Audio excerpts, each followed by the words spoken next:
Imagine a world that feels both comforting and unsettling at the same time.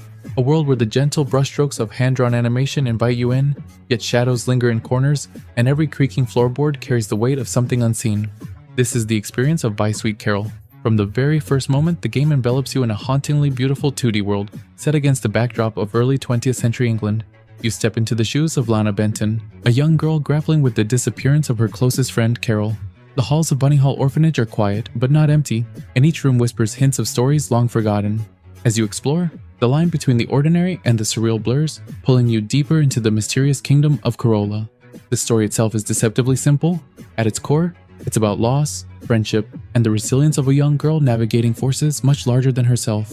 But the magic lies in the way the game communicates emotion. Visuals, sound, and interactive moments are layered so carefully that each encounter feels meaningful.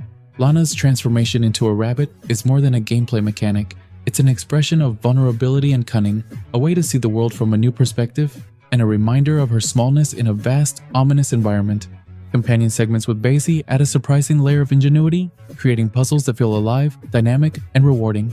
The way you must coordinate between characters, manipulate objects, and interact with the environment is deeply satisfying and never forced. Gameplay flows between delicate exploration, tense chases, and inventive puzzle solving. Quick time events and stealth sequences are woven naturally into the narrative, never feeling like interruptions, but instead amplifying tension and emotional engagement. There's a careful rhythm to the pacing. You have space to breathe, to observe, to absorb, and then moments of acute intensity that make your heart race. The audio design is subtle yet profound. The creak of wood, the swell of strings, the distant whisper of a voice, each sound contributes to the world's uncanny charm.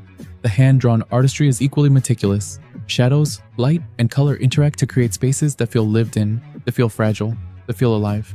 Yet, the game is not without flaws. There are moments where technical issues like clipped collisions or stuck enemies momentarily pull you out of the immersion. Certain sequences, such as rhythm challenges, feel slightly dissonant against the narrative's otherwise delicate rhythm. But these interruptions are few, and the world itself is so compelling, so emotionally resonant, that they never fully undermine the experience. Playing By Sweet Carole is not about rushing, it's about absorbing, feeling, and reflecting.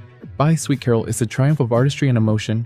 It's a game that doesn't just ask you to solve puzzles or progress through levels. It asks you to feel, to empathize, to inhabit the mind of Lana, and to witness a story that lingers long after you set down the controller. For anyone drawn to narrative-rich experiences, evocative visual storytelling, and the delicate interweaving of whimsy and darkness, this is a game that demands your attention. It's a slow burn, a quiet meditation, and a poignant journey that rewards patience. By Sweet Carole for me is a 9 out of 10. I highly recommend for players who cherish story-driven adventures, enjoy atmospheric exploration, or simply want to experience a game where every frame feels like a carefully painted story. It is for those willing to immerse themselves